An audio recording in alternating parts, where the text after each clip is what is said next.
ونسلم على رسوله الكريم أما بعد اللهم صل على سيدنا نبينا مولانا محمد وعلى آل سيدنا محمد وبارك وسلم عليه. قال الله تبارك وتعالى في محكم تنزيله والفرقان الحميد: أفرأيت من اتخذ إلهه هواه أفأنت تكون عليهم وكيلا.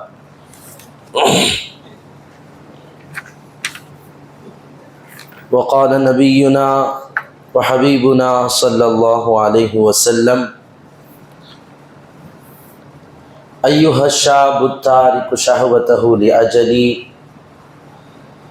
المتبذل شبابه لي أنت عندي كبعض ملائكتي أو كما قال عليه الصلاة والسلام. صدق الله العظيم وصدق رسوله النبي الكريم وبلغنا ونحن من الشاهدين والشاكرين والحمد لله رب العالمين. அன்பான அல்லாஹ் நல்லடியார்களே, அல்லாஹ் ரப்புல் ஆலமீன் நமக்கு செய்த மாபெரும் கருணை கிருபை, அல்லாஹ் நம்மை முஸ்லிம்களாக முஃமின்களாக பிறக்கச் செய்திருக்கிறான். அதிலும் குறிப்பாக அவனது ஹபீபாகிய கண்மணி நாயகம் முஹம்மது ரசூலுல்லாஹி ஸல்லல்லாஹு அலைஹி வஸல்லம் அவர்களுடைய அருள் நிறைந்த உம்மத்திலே அல்லாஹ் நம்மை கொண்டு வந்திருக்கிறான். மகத்துவமும் புனிதமும் நிறைந்த இந்த ரமலானுடைய மாதத்தில் முதல் ஜும்ஆவை அடையும் நற்பாக்கியத்தை வழங்கியிருக்கிறான். அல்ஹம்துலில்லாஹ் சும்ம அல்ஹம்துலில்லாஹ். அன்பான அல்லாஹ்வின் நல்லடியார்களே, நாம் இன்றைய ஜும்ஆவுடைய நாளில் ஒரு புனிதமான நல் வணக்கத்தை புரிந்த நிலையில் இங்கே வீற்றிருக்கிறோம். எல்லா வணக்கங்களும் ஒரு குறிப்பிட்ட மணி நேரங்கள் இருக்கும். தொழுகை எடுத்துக்கொண்டால் சரியாக ஒரு சில நிமிடங்கள், ஜகாத் ஒரு சில நிமிடங்கள் மணி நேரங்கள், ஹஜ்ஜுடைய எல்லா காரியங்களும் சேர்ந்து ஒரு 5-6 மணி நேரத்திற்குள் முடித்து விடலாம். உம்ராவை ஒரு 5-6 மணி நேரத்திற்குள் அந்த தவாஃபையும் சஹீயையும் எல்லாவற்றையும் முடித்து விடலாம். ஆனால் மிக நீண்ட நேரம் ஒரு அமல், நம்முடைய ஒரு நாளின் பெரும் பகுதி நம்மோடு இருந்து நன்மைகளை தந்து கொண்டே இருக்கிறது என்று சொன்னால் அது 5 கடமைகளில் ரமலான் மட்டும்தான்.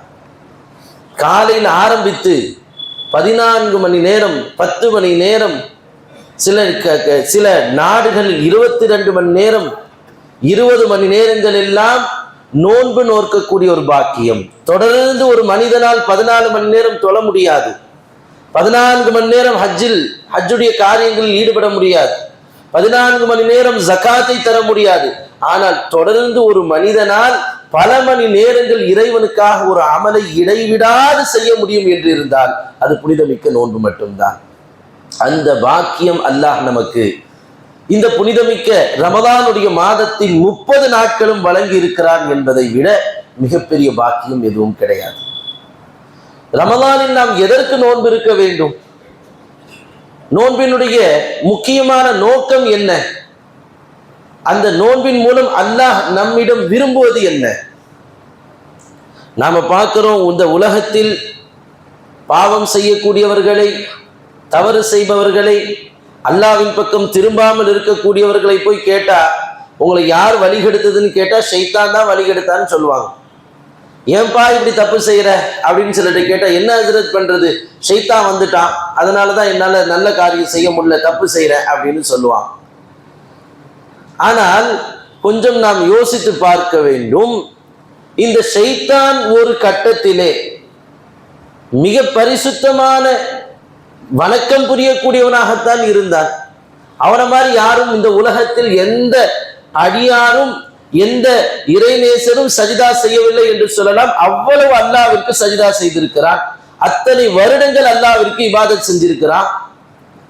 ஆனால் அந்த ஷைத்தான் ஒரு கட்டத்திலே ஆதம் அலைஹிஸ்ஸலாம் அவர்களுக்கு பணியவில்லை. இப்போ இந்த இத்தனை லட்சக்கணக்கான வருடங்கள் இபாதத் செய்த ஷைத்தானை வழிகெடுத்தது யார்? அதற்கு முன்னால் ஷைத்தான் கிடையாது, அதற்கு முன்னால் இப்லீஸ் கிடையாது. யார் அவனை வழிகெடுத்தது? ஷைத்தான் தானே. இன்னைக்கு கியாமத் வரைக்கும் அடியார்களின் நேரான பாதை நான் உட்கார்ந்து கொள்வேன். சும்மல ஆத்தியன்னஹும் மின் பைனி ஐதீஹிம் வ அன் ஐமானிஹிம் வ அன் ஷமாயிலிஹிம் வலா தஜிது அக்ஸருஹும் ஷாக்கிரீன். அவர்களை எல்லா புறத்திலும் நான் சூழ்ந்து கொள்வேன். உன்னால் குறைந்த நபர்களை தவிர நிறைய பேரை நன்றி உள்ளவர்களாக பெற்றுக்கொள்ள முடியாது. இது எல்லாம் சொல்றது ஷைத்தான் தானே. அவனை யார் வழிகெடுத்தது? அவனை இப்படி நெருக்கமாக இருந்தவனை தூக்கி எறிய வைத்தது எது என்று பார்க்கும் பொழுது ஷைத்தானை விட கொடுமையாக இருக்கக்கூடிய நஃப்ஸ், நஃப்ஸே அம்மாரா என்று சொல்லக்கூடிய பாவங்களையும் இச்சைகளையும் தவறான மோசமான ஆசைகளையும் நமக்கு தூண்டிவிடக்கூடிய அந்த நஃப்ஸே அம்மாரா எண்ணக்கூடிய மனோ இச்சை. அதனால் அல்லாஹ் இந்த நோன்பின் மூலமாக நமக்கு எதை விரும்புகிறான்? நம் நஃப்ஸை அடக்குவதற்கு விரும்புகிறான். ஏனென்றால் நஃப்ஸு தான் பல பேருடைய அமல்களை அளித்திருக்கிறது, பல பேருடைய ஈமானை கெடுத்திருக்கிறது. அதில் பிரதானமானவன் ஷைத்தான். அந்த ஷைத்தானை அல்லாஹு தாலா இந்த புனிதமிக்க மாதத்தில் கட்டி போட்டு விட்டான். மனிதர் குலத்தையே வழிகெடுக்கும் ஷைத்தானை கட்டி போட்டுட்டான். ஆனா இவ்வளவு ஷைத்தானை விட கூடிய நஃப்ஸே அம்மாரா இப்ப எங்க இருக்கு? நோன்பாளி நோன்பு இருக்கக்கூடிய நேரத்தில் அந்த நஃப்ஸே அம்மாரா நோன்பாளி கூடவே தான் இருக்கு. நம்ம கூடதான் அந்த நஃப்ஸே அம்மாரா எனக்கூடிய வழிகெடுக்கும் பாவத்தை கெட்டதை தூண்டக்கூடிய நஃப்ஸ் நம்மோடு தான் இருக்கிறது. அப்ப அதெல்லாம் கெட்டி போடணும். அல்லாஹ் ஷைத்தானை தூக்கி நடுக்கடலில் எரிந்து என்ன பிரயோஜனம்? அதை விட கொடிய எதிரியாக நம்மோடு வைத்திருக்கக்கூடிய நஃப்ஸ் அல்லவா அது. அல்லாஹு தாலா இந்த நஃப்ஸை அடக்குவதற்கு என்ன வைத்திருக்கிறான்? 2 கைதியை போலீஸ் கைது செய்யறாங்க. ஒரு கைதி சாதாரண எதிரி, அவனை எங்கேயாவது ஒரு புழல் ஜெயில அங்க இங்கே அந்தமான தூக்கி போட்டுடலாம். இன்னொரு கைதி மிக கடுமையான எதிரி, ஒரு மிக மோசமான ஒரு குற்றவாளி என்று இருந்தால் அவனை 10 அடுக்கு பாதுகாப்பு போட்டு தலைமையகத்தில் தன்னோடு வைத்து தண்டனை தருவார்கள். அதை போல ஷைத்தானையும் நஃப்ஸையும் நாம் கம்பேர் பண்ணும் பொழுது ஷைத்தான் கொஞ்சம் குறைவான குற்றவாளி தான். ஆனால் நஃப்ஸ் மிக கடுமையானது என்பதால் அல்லாஹ் நம்மோடு வைத்திருக்கிறான். அந்த நஃப்ஸை அம்மாராவை அடக்குவதற்காகத்தான் இந்த நோன்பை தந்திருக்கிறான். நஃப்ஸை எரித்தான் அல்லாஹ், 1000 வருடங்கள் நெருப்பில் போட்டான், மசியவில்லை. கடும் வேதனைகளை கொடுத்தான், அப்பொழுதும் அந்த நஃப்ஸ் அடங்கவில்லை. பசியை கொடுத்தான், அந்த நஃப்ஸ் அடங்கி போனது என்று நாம் பல முறை பயான்களில் கேட்டிருக்கிறோம். அந்த நஃப்ஸை அம்மாராவை அடக்கக்கூடியதுதான் இந்த புனிதமிக்க நோன்பு.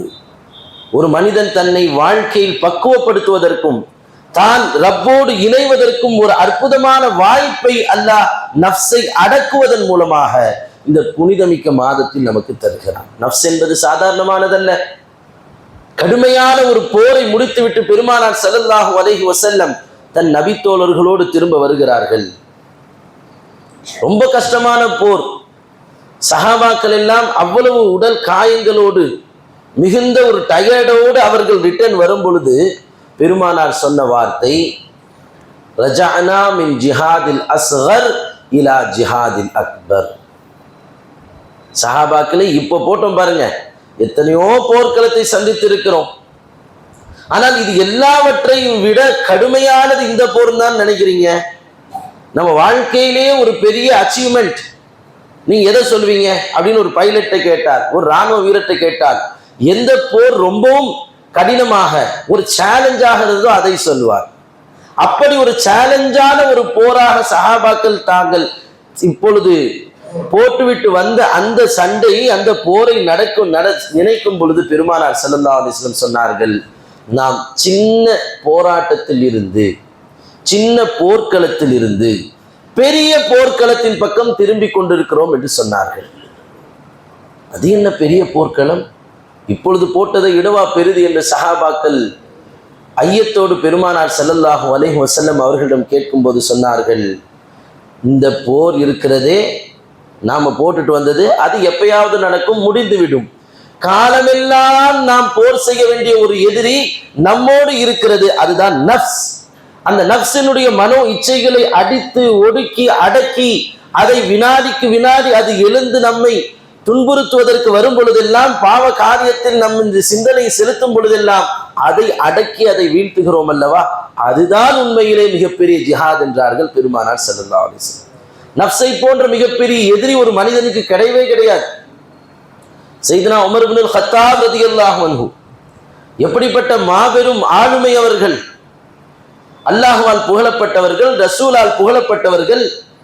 காபா மே நமாஸ் ஆஜ் அதா ஹோத்தி ரஹீயே, இன்னைக்கு காபாவில் தொழுகை நடந்து கொண்டிருக்கிறது.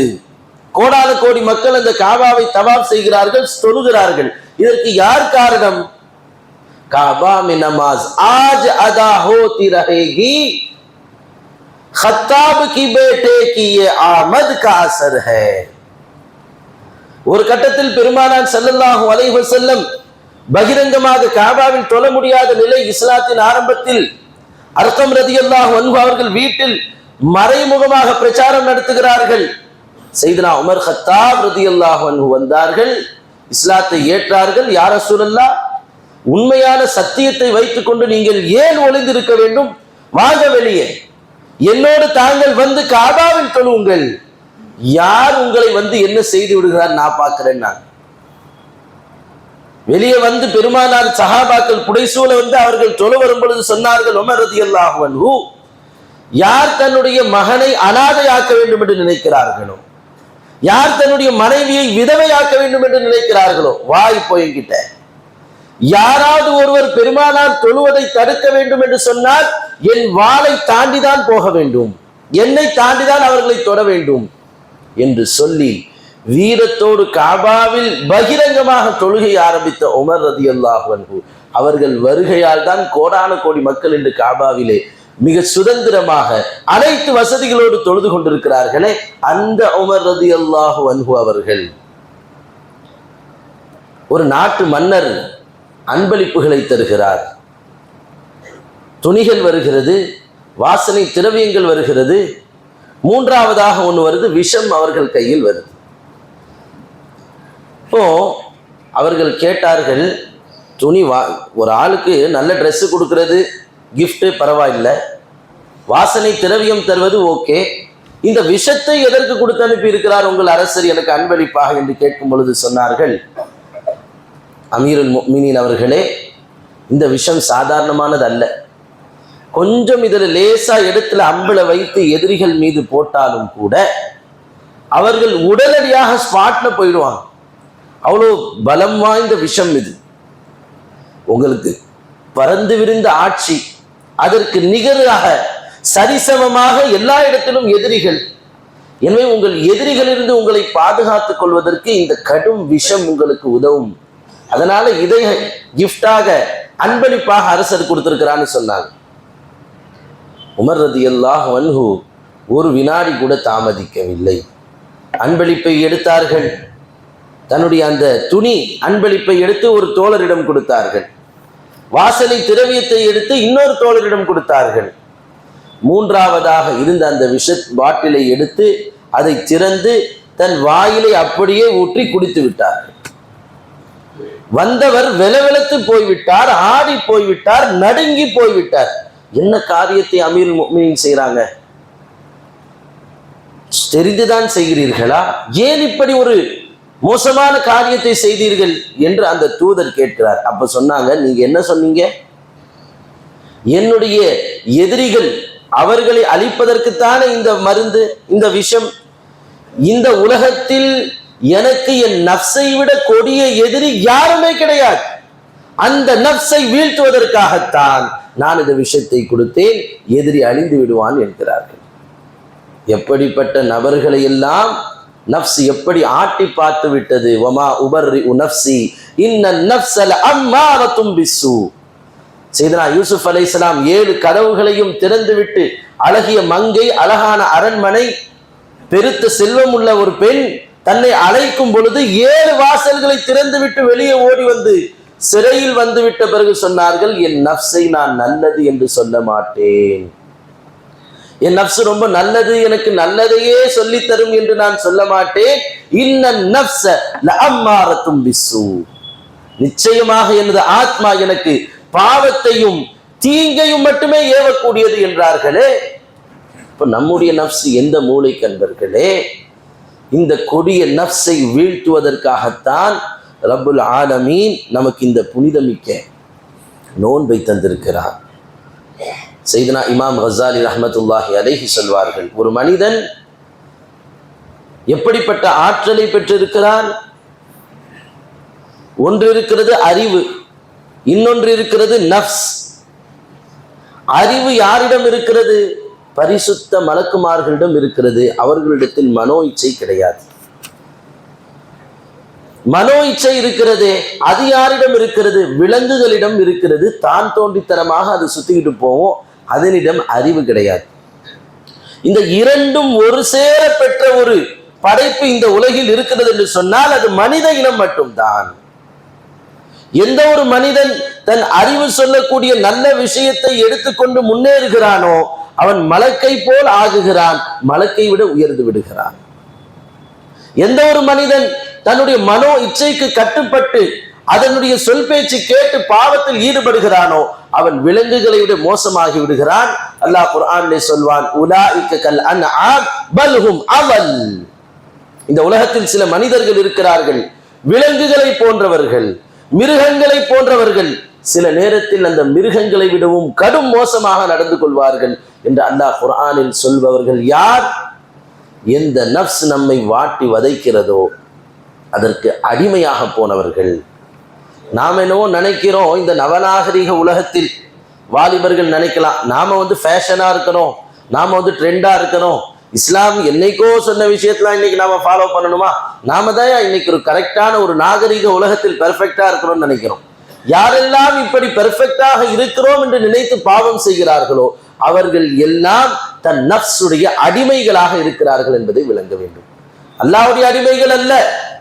அல்லாஹ் சொல்கிறான், அஃபரஐத மனித்தபா இலாஹு ஹவா. நபியே, தன்னுடைய மனோ இச்சையே கடவுளாக ஏற்றுக்கொண்டவர்களை நீங்கள் பார்க்கவில்லையா என்று அல்லாஹ் கேட்கிறானே. அந்த நஃப்ஸினுடைய அடிமைகளாக, நஃப்ஸை வணங்கக்கூடியவர்களாக மாறுபவர்கள் யார்? நஃப்ஸே அம்மாராவின் பேச்சை கேட்டு பாவங்களிலும் தவறுகளிலும் ஈடுபடக்கூடியவர்கள்.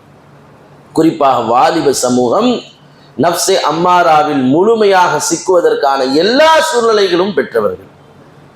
நான் தான் ரப்புல் ஆலமீன் ஒரு வாலிபன் இளம் வயதில் எல்லா விதமான ஆற்றல் நிறைந்த நேரத்தில் அல்லாஹ்வுக்காக வேண்டி தன்னுடைய நேரத்தை கொடுக்கக்கூடியவன், அல்லாஹ்வுக்காக வேண்டி தன்னுடைய இச்சைகளை, தன்னுடைய ஆசைகளை, ஹராமான பார்வையை, ஹராமான பேச்சுக்களை, ஹராமானதை கேட்பதை எந்த ஒரு வாலிபன் விட்டு விடுகிறானோ அவனை பார்த்து அல்லாஹ் எவ்வளவு சந்தோஷப்படுகிறான். சையதுனா உமர் கத்தாப் ரலியல்லாஹு அன்ஹு அவர்கள் சொல்வார்கள், அல்லாஹ் சொல்கிறான், ஐயுஹ ஷாபு தாரிகு ஷஹவத்து லி அஜலி.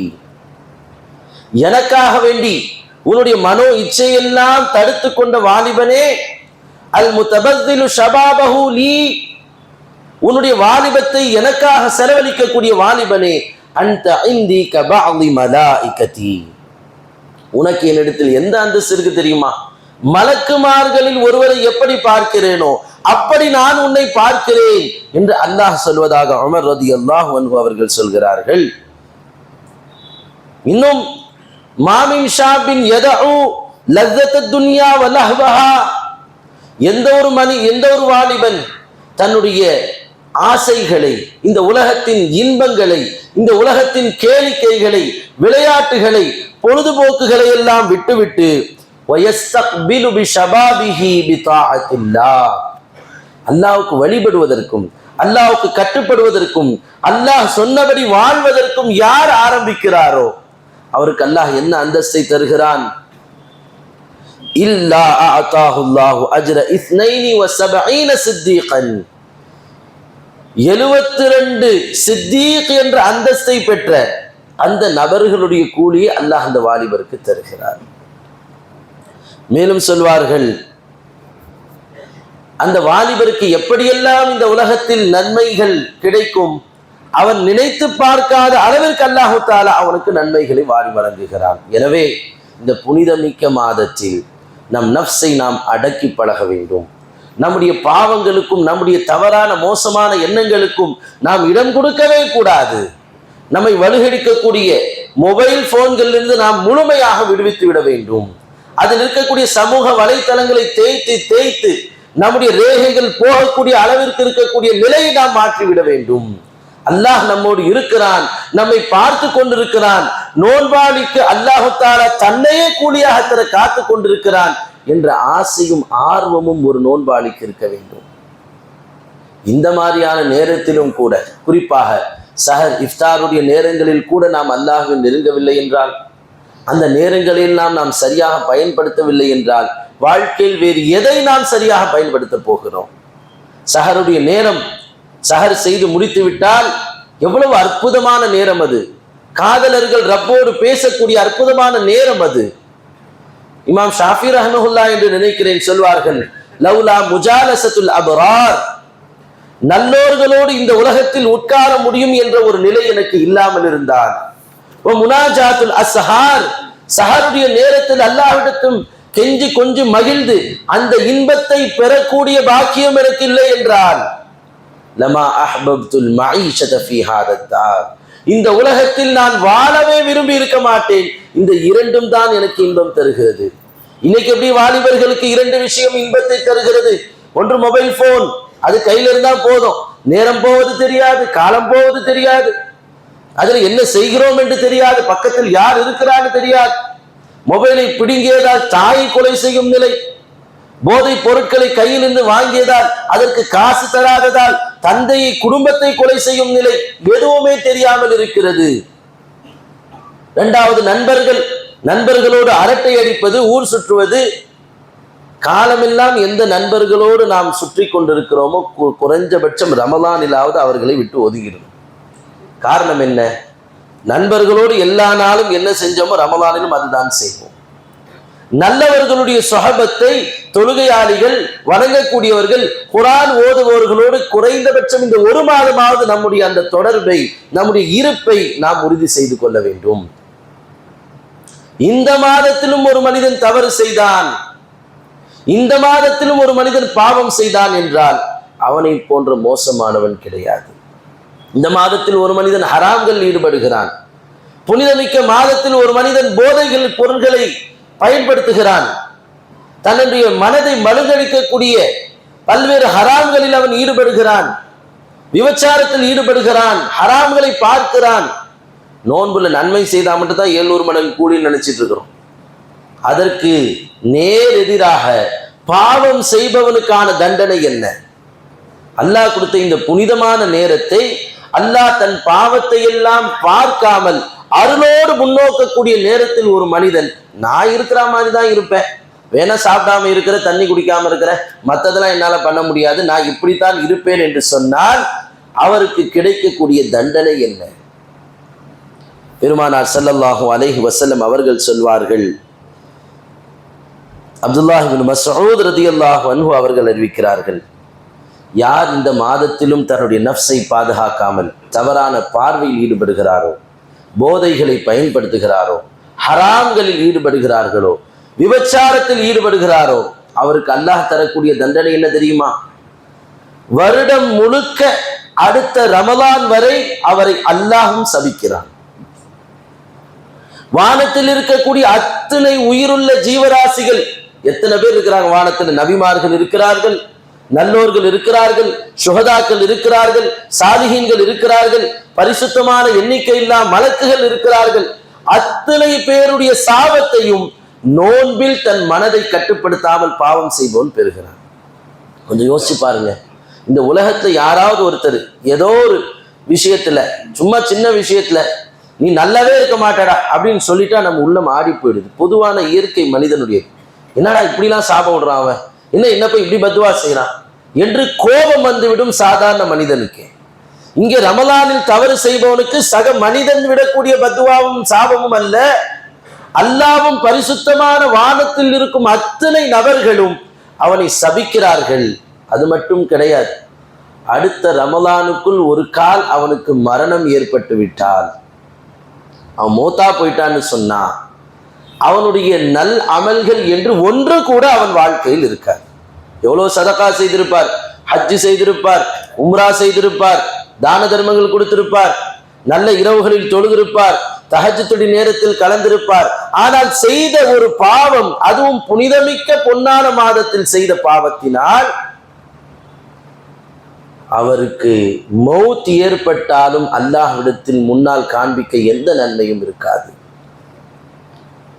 அடுத்து அல்லாஹ் சொல்கிறான், யார் ஒருவர் இந்த மாதத்தில் நஃப்ஸை கட்டுப்படுத்தி இந்த மாதிரியான ஹராம்களில் ஈடுபடாமல் இருக்கிறாரோ அல்லாஹ் அவருக்கு ஒவ்வொரு இரவிலும் 100 ஹூருல் ஈன்களை அல்லாஹ் மனம் முடித்து தருகிறான்.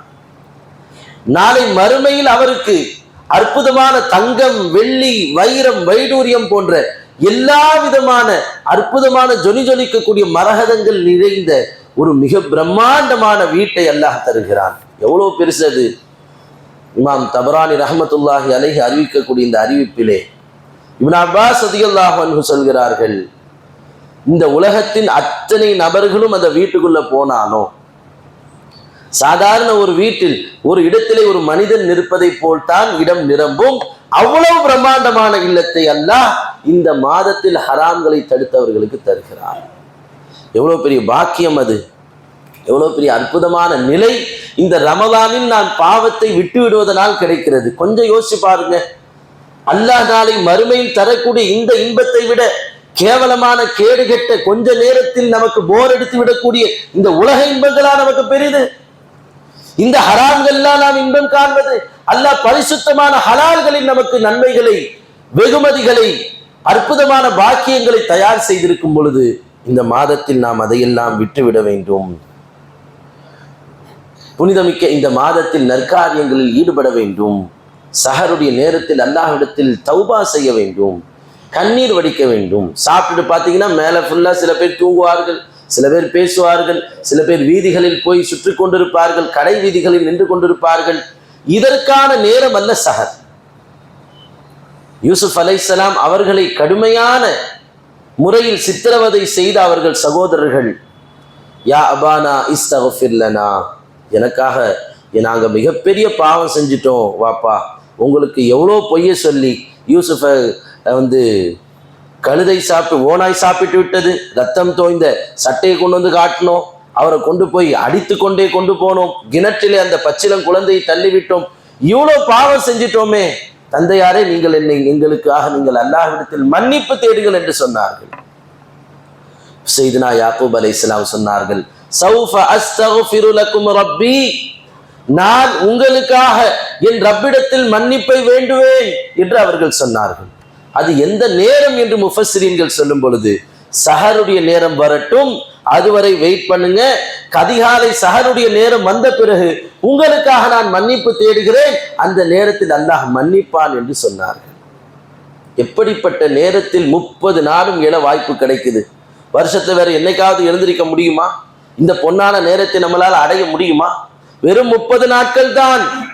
ஏனைய 11 மாதத்தின் 300 சொச்ச நாட்களும் நமக்கு அந்த பெரும் பாக்கியம் கிடைக்காமலே போய்விடுகிறது. அந்த நேரத்தில் அல்லாஹ்விடத்தில் கண்ணீர் வடிக்க வேண்டும். இஃப்தாருடைய நேரம் எப்படிப்பட்ட புனிதமான நேரம்! 70,000 திரைகளை கிழித்துக் கொண்டு அல்லாஹ் அடியானுடைய துஆக்களை ஏற்றுக்கொள்வதற்காக நெருங்கக்கூடிய நேரம். அந்த நேரத்திலும் நாம் நம்முடைய சுற்றுச்சூழலை பார்த்து கொண்டு நண்பர்களோடு தாமதமாக வந்துவிட்டு அந்த நேரங்களை 6ஆவதா, 6:05, 6:10, 6:15, இன்னும் கொஞ்சம் லேட்டா போகலாமே என்ற சிந்தனைகள் எல்லாம் விட்டுவிட்டு, யார் வர்றாலோ வரலையோ நமக்காக நம் ரப்பு காத்து கொண்டிருக்கிறான். இஃப்தாருடைய நேரத்தில் என் அடியான் கையேந்த மாட்டானா என்று அல்லாஹ் எதிர்பார்த்து கொண்டிருக்கிறான். இதை விட நமக்கு யார் வெயிட் பண்ணணும்? அதனால் சஹருடைய நேரங்கள், இஃப்தாருடைய நேரத்தில் நாம் கண்ணீர் வடித்து அல்லாஹ்விடத்தில் துஆ செய்ய வேண்டும். இந்த புனித மாதத்தின் சஹர் இஃப்தாரில் ஒரு சொட்டு கண்ணீராவது நம் கண்களிலிருந்து வராமல் எந்த சஹரும் இஃப்தாரும் நம்மை விட்டும் கழிந்து விடக்கூடாது. இந்த ஒரு சொட்டு கண்ணீர் போதும். ஒரு சில நிமிடங்கள் மழை பெய்தாலும் ரோட்ல இருக்கக்கூடிய அழுக்குகள், தூசிகள், தும்புகள் எல்லாமே போயிடுதே. ரோட்டில் இருக்கக்கூடிய வெப்பமும் அந்த பூமியில் இருக்கக்கூடிய வெப்ப பதம் போய் குளிர்ச்சி ஏற்பட்டு விடுகிறதே. அதை போல் பாவத்தினால் நிரம்பிவிட்ட நம்முடைய கல்வை, மனதை சுத்தப்படுத்துவதற்கு ஒரு சொட்டு கண்ணீர் போதும். அந்த ஒரு சொட்டு கண்ணீர் அந்த மலை தெருவை சுத்தப்படுத்துவதை போல், மலை உலகை சுத்தமாக்குவதை போல் நம் கல்வின் பாவ கரைகளை சுத்தமாக்குவதற்கு போதுமாக இருக்கிறது. அதனால் நாம் இந்த புனித மாதத்தை பயன்படுத்தி கொள்ள வேண்டும். பொன்னான நேரங்களை வீணடித்து விடக்கூடாது. ரமலானை பயன்படுத்தாவிட்டால், அதிலே பாவம் செய்தால் என்ன மாதிரியான தண்டனைகள் வருகிறது என்பதை நாம் நம் மனக்கண் முன்னால் நிறுத்தி பார்க்க வேண்டும். பாவங்களை தவிர்த்து விட வேண்டும். எல்லாம் வல்ல ரப்புல் ஆலமீன் கடந்து சென்ற நாட்களில் நாம் செய்த எல்லா நல் அமல்களையும் பொருந்திக் கொள்வானாக. புனித ரமலானில் நாம் செய்த எல்லா நற்காரியங்கள் 6 நாட்கள் 6வது நாளில் இருக்கிறோம். இந்த நாட்களில் செய்த எல்லா நல்லமல்களையும் அல்லாஹ் ஏற்றுக்கொள்வானாக. எல்லா பாவங்களையும் அவன் கிருபையினால் கருணையினால் மன்னித்தருள்வானாக. எஞ்சிய ரமலான்களை நமக்கு அல்லாஹ் சலாமத்தாக ஆக்கியருள்வானாக. பாவங்கள் செய்யாமல் பரிசுத்தமான நிலை இந்த ரமலான் நம்மை விட்டும் கடப்பதற்கு, இந்த ரமலானை முழுமையாக அனுபவிப்பதற்கு அல்லாஹ் அருள் புரிவானாக. ஆமீன். வ ஆகிரு தஅவானா அனில் ஹம்துலில்லாஹி ரப்பில் ஆலமீன்.